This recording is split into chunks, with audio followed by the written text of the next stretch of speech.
Hello and welcome. You're listening to episode 67 of What If South is Up, a world-building podcast where a D20 gives us a prompt and we try to sound like we've got a plan. Spoiler, we don't. But we do know how to wing it like an author. I'm Christina Xtina Lefebvre. And I'm Derrick Hall, and we're not going to do that this week. We're going to go back and take a look at 2025 and the dumpster fire that it has been and talk about it, because that's what we do. But before we get there, Christina, what are you drinking today? I am about to open up a Blake's Hard Cider, and it's Backyard Blueberry. That actually sounds really good. They're pretty good. Plus, they're the 8% ones, so I don't need a lot of them. Oh, hell yeah. I had a Marionberry cider the other day that was really good. Oh, I like Marionberries. Yeah. Our local tap room has it at the moment, and it is delicious. But I have coffee. Because where I live, it is too early in the day for liquor. Well, that's why mine is about to be opened. So. My dog will judge me. Okay, so my cider's not open yet. Depending upon how this episode goes, we'll see if it's open by the end. Oh, yeah. I mean, prepare for the worst and hope for the best, right? Yeah, that's what we do. All right. Well, as our regular listeners probably know, we took a little bit of a holiday hiatus. We took some time off, try to gather our thoughts, and come back to this fresh for the new year. 2025 was a dumpster fire. It was awful. It was absolutely awful. It was. I'm walking, I'm breathing, I have food, I've got a roof over my head. Sure, all of those things, but it was not something that I would write home about. I feel like that's a baseline. There's nowhere to go up, or nowhere to go but up from there. That's right. That's how. You could go down, but that is the acceptable baseline. Survival. It's pretty funny. My friends and I created a 2025 bingo card. Oh boy. Instead of like a vision board, we did a bingo card. And all but one of us have achieved no bingos. Well, you can start your 2026 bingo card with a free square labeled Invasion and Kidnapping. Oh, ouch. Yeah, that already happened. Yeah, ouch. Yep. Yep. But what have we done that's relevant this year? Okay, so I will say that the all of 2025, the first 11 months, okay? Mm-hmm. I did some things, okay? I purchased Plotter, and I love that for the plotting. Great, wonderful. But the one thing that I can put on my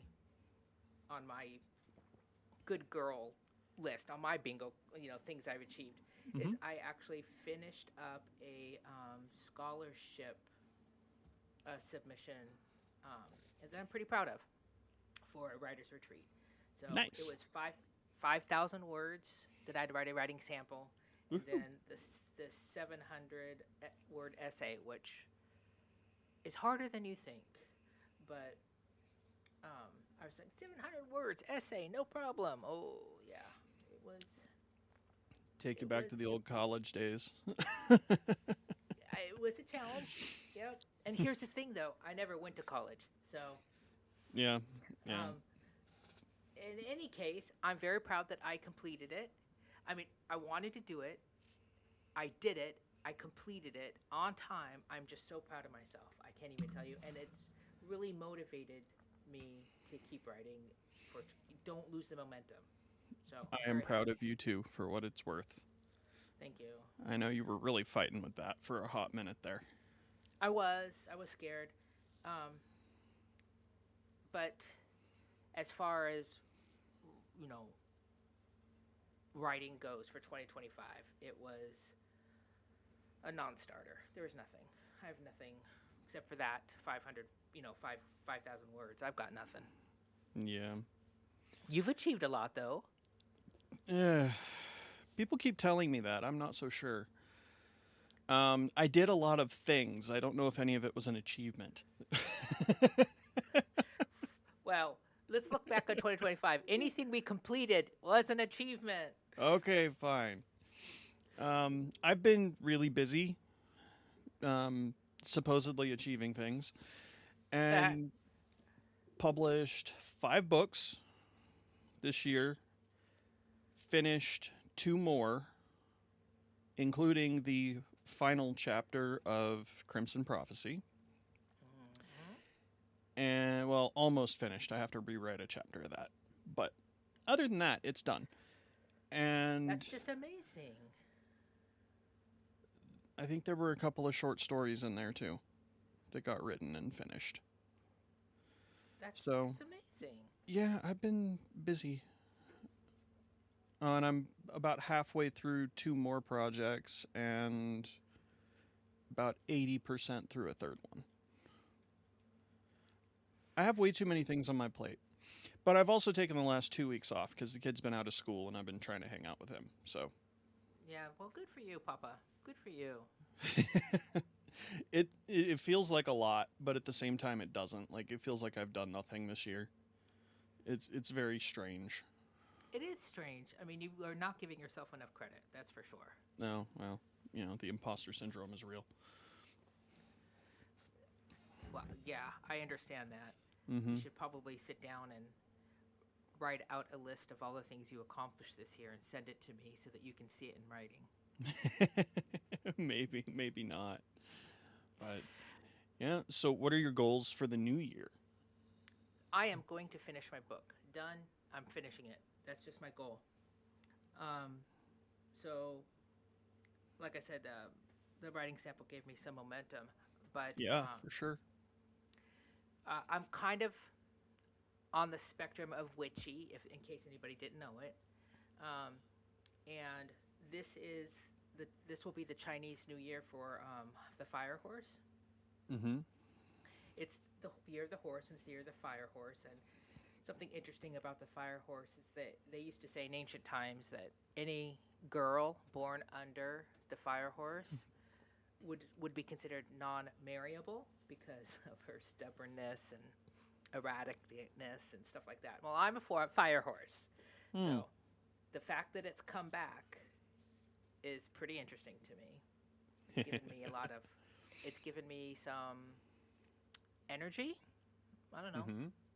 That kind of thing. So my 2026, I've got 4 huge goals for this year. It's to find a job, 1, move to New Mexico, 2, finish my book, 3, and number 4, get our eBay store up and running so we can get rid of all the stuff from the Airbnbs. Those are my 4 big goals. Not resolutions, goals. Hey, there you go. So That sounds like a win. that's what I'm hardcore leaning into. As a matter of fact, before this episode, I was working on my day planner, writing all the dates that I want to accomplish these things by, which days I should be writing, which days I should be editing, stuff like that. So I feel pretty good about it. We'll see if I follow through. Nice. So, well, on you? my end, I want to get book 3 done, dusted, published, out there. Mm-hmm. That shouldn't be too hard to manage. I have to rewrite one chapter, give it one more proof pass, and out it goes. That shouldn't be hard at all. I intend to publish the first in my Lit RPG series, which, shameless plug, is currently on Royal Road. I'll put a link in the doobly-doo if anyone wants to go read that as it releases. I want to publish that and finish the second book and get that published as well by the end of the year. Outside of that, I think I'm going to record my own audiobooks for Crimson Prophecy. Yeah, good for you. Perfect. And that's a shit ton of work. Yeah. An absolute shit ton of work, but I want to get at least the first book done this year. Good So, for you. yeah, it feels like a lot, but we'll see. We'll see. Also, I forgot to mention, for one of my goals this year is to get back into the writers group. Maybe the one Yeah. yours, or Yep. maybe another. I don't know. But I'm thinking that by April I should be able to start offering critiques, and then Yeah. probably not till August or September will I have something to something of mine to offer. But I need to get back in the habit. So I'm thinking Yeah, for April. sure. Yep. Come join the party. We'd love to have you. Yeah. I mean, I've always got an opinion. Oh, and I want to get back into D&D this year. Yeah. As Mhm. the master. Both. I want to DM and I want to play. Yeah. I miss it. I haven't for a while. And I've got a bunch of No? friends that want to play. It's just a matter of lining up schedules. So, yeah. I want to get back into that. Um, what was what was the biggest thing you learned about world building for 2025? Don't overthink it. Yeah. Yeah. Don't overthink it. I had a serious issue with book 3, as a lot of people know. It stalled out for over a year because I was overthinking the world building. Okay. Once I realized that I was overthinking the world building and was able to push that aside to a point, things started to fall into place. Don't forget it completely. It's important, especially in a final chapter of a trilogy, final volume of a trilogy. But I was too worried about it, and it was making me freeze up on everything else. I could see that. Yep. So what I did is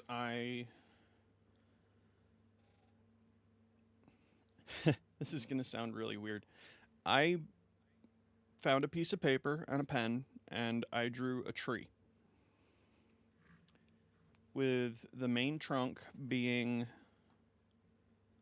the main plot, and I labeled it out like from root to tip. I labeled it out with the plot of the story, and then the branches were the different threads that I needed to tie back in. And on my drawing, I didn't connect the branches to the trunk in any particular place until I figured out where to connect them back in the story. But I just let the trunk grow. I kept writing until I found where that thing needed to reconnect. And then once I connected it on my little drawing, which sounds really dumb, but it worked Don't. for me. But so how is that world building and not plotting? Because I didn't actually plot. Okay. I didn't know how the things were going to happen or when they were going to happen, but I knew that they needed to happen. Yeah. Like, okay, so you've got this thread from book 2 that was never tied off that needs to get wrapped up somewhere in book 3, but where? And I can't plot. I don't do outlines. I don't do any of that. I can't do it. It takes the fun out of writing because I like to discover the story as I go. I don't like to know the whole thing ahead of time. So, yeah, I didn't plot. I just kept writing until I found a place where that thread could tie in. And that worked really well. Because it took the pressure off, but I have to do this, and this, and how do I do it, and where do I do it, and how do I make these characters reunite because they're halfway across the continent, and what's going, it took that away. Makes sense. So, I don't know if it makes sense to anyone but me, but it worked. So, yeah, to boil that down, don't overthink the world building, especially if you're having trouble with a story. Just keep writing, and when the time is right for something to tie back in, you'll know. There you go. Yep. What about you? I think the best lesson I learned and I hope I can hold on to this moving forward, is that it's my world. I Mm-hmm. make the rules. Mm-hmm. And if somebody doesn't agree with it, or they don't like it, um, or they don't understand it, um, that's not particularly my problem. Now, if I have 30 people come back and say they don't understand it, that's different. But I'm just saying that if I have to, when somebody comes back and says this shouldn't be worded this way, this is not what that's called, I am now more, what's the word, confident, I guess, to be able to say, okay, fine, I'm not changing it, but thanks for the input, because Yeah. it's my world. Yep. Yeah, that's extremely valid. So I'm hoping I can maintain that level of assuredness, self-assuredness, confidence, whatever, when I get Mm-hmm. back into the critique group, and I get those comments that says you shouldn't be doing it this way. It's like, okay, thanks for the Yeah, input, but you need to come hang out. That's not how we do things. not intentionally, but I take things personally and I take things too Yeah. seriously. Yeah. Like there was when I first wrote it, somebody once said, what was it? It was really early on, and they didn't like one of the terms I came up with for my world, Mm-hmm. and um, they and what they wanted to change it to was something that is a very common switch. They wanted to switch the term to something that's very common in today's world, Yeah. and and I and it made me question the whole paragraph or the whole whatever, the whole scene. Yeah. Um, and so it's not that anyone's telling me not to do something, right? But I didn't Right. have the confidence before to say thanks for the input, but it's my world. That's all I'm Yeah. saying. Yeah, no, that's completely fair. I've had a few of those. I might have mentioned it on the show before. I don't remember. It's been a couple of years, but when I did the Inkford Derby, I had a beta that gave me 16 pages of everything that's terrible and not a single drop of positivity or encouragement. I think I remember that. And I almost hung it up right then and there. Mm-hmm. Completely. It messed with me. Mm-hmm. And stuff like that normally doesn't bother me, but it was so negative and there was so much of it that, yeah, it I was like, okay, why am I even doing this if it's so terrible? And I Mm-hmm. eventually, with the help of some friends that we've had around here before, like Meg and Cindy and you and that sort of thing, eventually came to the realization, or maybe the understanding is a better term, that you can't be all things to all people. You can't. Not everybody is going to love your work. Your book is not for every single person on the planet. True. True. True. A True. lot of people love smutty romance. I Mm-hmm. don't. Yep. Me I neither. want to burn it. But that Mm-hmm. doesn't mean that those people didn't work hard on it. Right. It's not for me. I accept that. I don't read it. Mm-hmm. Yeah. So, it's you can't be all things for all people. There are some people who really like my books and there's some people who just really don't or can't get into it or don't like the writing style or whatever, and that's fine. You don't have to love everything I do. So It's I just okay. it's okay. I just remembered what it was. Is I want to call pencils graphites. Okay, that's what I want to call it. Graphites. That's what they've decided it's called. So there's a line that says she has the graphite, her graphite or a graphite in hand, Mhm. and getting ready to sketch. It's very obvious what she's going to do. She has a graphite in hand, getting ready to sketch. Very obvious. Mhm. Boy, they fought me on that. That is a verb. It is not a noun. You need to say something like graphite stick or stick of graphite. No, no, they're calling it a graphite. Mhm. Live with it. Mhm. Yeah. And that is a choice. That is a world building choice. Hmm. And especially in the context of your world, which is very different from ours, it makes sense that it wouldn't be a pencil. Yeah, Like, exactly. okay, a pen is a pen, or a Yep. quill, or whatever. It's a pointy thing that you dip in liquid black stuff and make marks with. A pencil is a little bit different. They have evolved massively over time.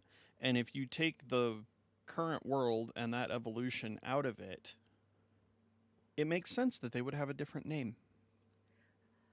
And here's the thing. Any word I put in my manuscript, I have labored over. Mm-hmm. I have studied it. I have turned it over. I've turned it upside down. All the things. Mm-hmm. When you come back and tell me I can't use it that way, it's like, give me some credit. I'm just not yanking things out of a dictionary for fun. There's a reason I'm doing these things, which means going back to what did I learn? This is my world. I built it. Mm-hmm. I built it for specific reasons. So. Yes. That's what I've learned. Yep, indeed. Indeed.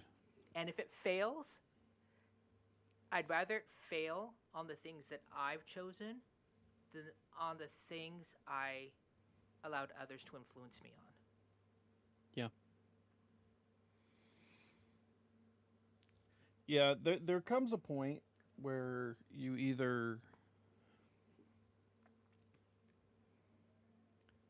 No matter what, you're either going to win or lose. Mm-hmm. In this game, it's mostly lose. Yep, agreed.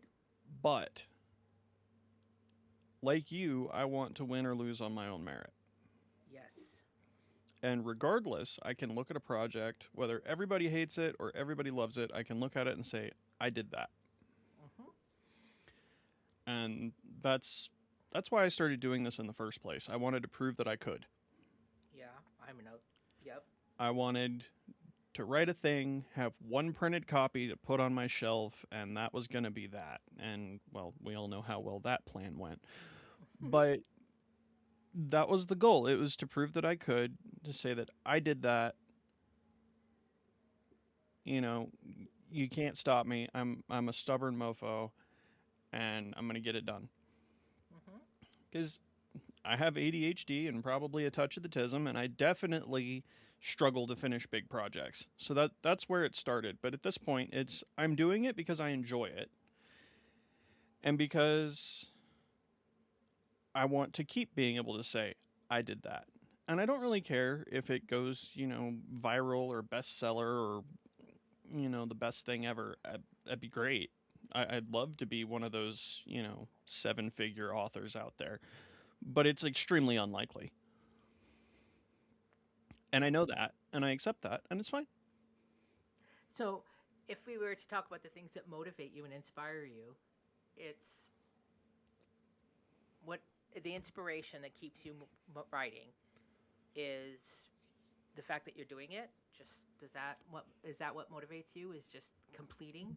The inspiration is discovering the story. Okay, that's fun. The motivation is proving that I can. Interesting. To a point. It's also discovering the story. But it's a little bit of both. I like telling stories in a very organic way. Mm-hmm. Have you ever played that game where multiple people tell a story one word at a time? No, but I know what you should. About. It's fun. Yep. Especially when you get 10 or 15 people in a circle and they've all been drinking. It's awesome. But yeah, one word at a time. Because it'll go places you don't expect. You have to find a way to recover. And you're all discovering the story together. You're discovering the characters. You're discovering the world. And in a way, that's what D&D is as a game master for me, is discovering a story, because I might have grand plans to send them on this great quest, and then someone decides that they don't care how big the room is, they cast Fireball, and everything goes off the rails, and now the village is on fire when you just agreed to go save their children, but there's nowhere to bring the children back to, so what's the point? And, you have to think on your feet, and you have to adapt, and you're discovering a story one thing at a time. That is what I love. Okay. That is why I don't plot. Yep. It takes the fun out of it. I've said that so many times. But yeah, it's discovering a story. And like, I'll have an idea, sure. Like, okay, what if X happened to these characters? Cool. Figure it out.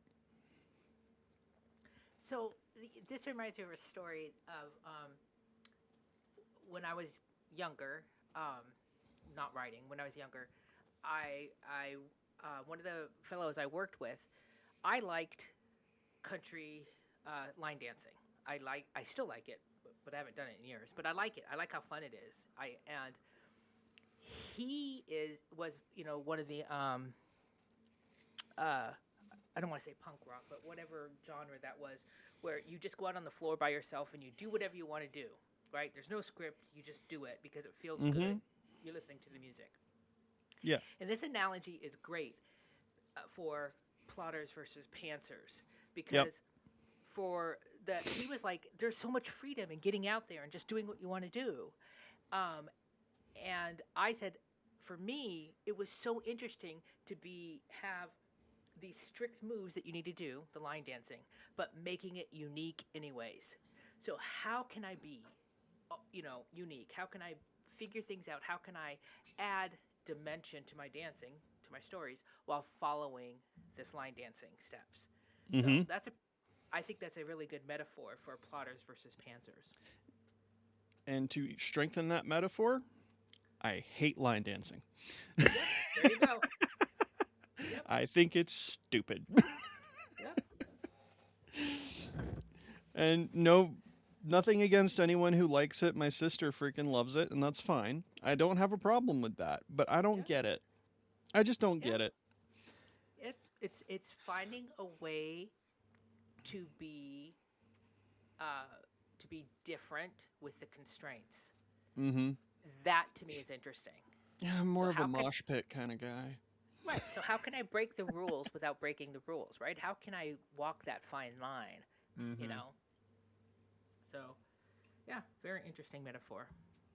For me, what inspires me is, I don't know that anything specific inspires me.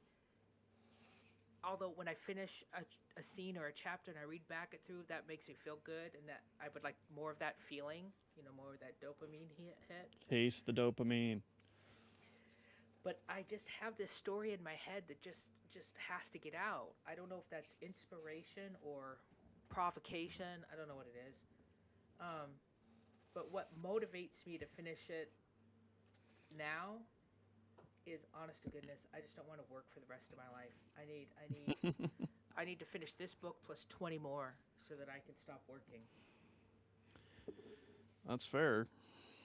I mean, it's going to take 20. But... Yeah. I think... You don't get rich off this with one book. You don't get rich off of this, period, more than likely. I'd settle for paying my bar tab. I just want to be able to, I just want to make, I don't know, I just don't want to have to go into work every day. I don't need that much money. I don't need a lot of money. Yeah. I don't need to be a unicorn. I don't need $1 million house. Right. But as I've always said, my goal is, once this book is published, within a 20-year period, that intellectual property, all that I do with that intellectual property is worth $1 million. Not worth $1 million, or I've, accrued $1 million. Not accrued. It's made $1 million, because I'm pretty sure I'll spend it. So $1 million divided by 20 is only what, $100,000 a year? Not even that. So whatever. Only. Yeah. I think I've made $300 in 5 years. On the books, I understand. That's just on the books, but yeah, I know. You haven't expanded on your intellectual property as of yet. So things like, maybe one day it's made into a movie, or maybe one day. Yeah. No, I hear you. Yeah. Well, I think it's about time to kind of bring this to an end and mention that we're going to be changing the show up just a little bit for 2026. We're going to be moving to a season structure where we'll have an undetermined, as of now, amount of episodes that air regularly, and then we'll take a little bit of a break. Just because schedules are weird, life is weird and unpredictable, and we think that this will help us be a little bit more regular. But yep, we're going to move to a little bit of a different structure. We're still going to have episodes. They're just going to be laid out a little bit differently, and hopefully we'll be a little bit more consistent with a new system, mostly on the back end. So stick around. Hopefully we'll find something cool for you guys to listen to us jabber about over the new year, and we'll see how things go. Anything else to add? No, just I want to thank everybody who listens. Yeah. What do we say? People in, what do we say? Berlin, not Berlin, Berlin, New Hampshire. People in, where in Montana? Anaconda, Montana. And then you saw some people in Singapore, Australia. Oh, yeah. They're all over the place. Let's see. Texas, I think you said. That's the other side of the world. Yep. Let's see. Singapore, the UK, Sweden. Let's see. We got some in Iowa, Texas, Maine, Australia, Massachusetts. We got a bunch in Australia. That's cool. London, England. Shout out to you, whoever you are. Thank you, everyone. Yeah, we got some cool stuff going on here. Let's see. Hong Kong, Slovenia, Canada, France, Brazil, Germany. Thanks, guys. Thank you for listening. Yeah. And hopefully 2026 won't be as much of a dumpster fire as last year. It won't be, I promise. And don't make promises you can't keep. It's just not going to be the same as last year. I can promise that. That bingo card's off to a great start. All right, everyone. That was fun. Thank you. Thanks, everybody. We'll catch you next time.